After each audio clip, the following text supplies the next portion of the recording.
Hello friends, good morning. তোমাদের কাছে অনেক দিন পর একটি মাটির থালার ডিজাইন নিয়ে চলে এলাম। এই প্রথমবার আমি নিজের হাতে ট্রাই করলাম, তাই প্রথমে মাটির থালাগুলি কিছুক্ষণের জন্য জলে ভিজিয়ে রাখলাম। তার উপর সাদা রঙের পেস্ট কালার করলাম। সাদার উপর কালার না করলেও হতো, কিন্তু সাদার উপর লাল কালারটা করলে কালারটা ফুটে, তাই প্রথমেই সবগুলি আমি সাদা রং করে দিলাম। তারপর সাদা রঙের ওপর আমি লাল কালারের ফেব্রিকের কাজ করব।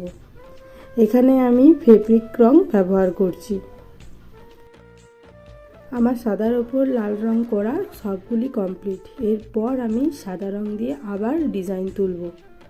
একদিকে বৃষ্টি হচ্ছে আর একদিকে আমি বসে বসে ডিজাইন তুলছি। সব করা কমপ্লিট।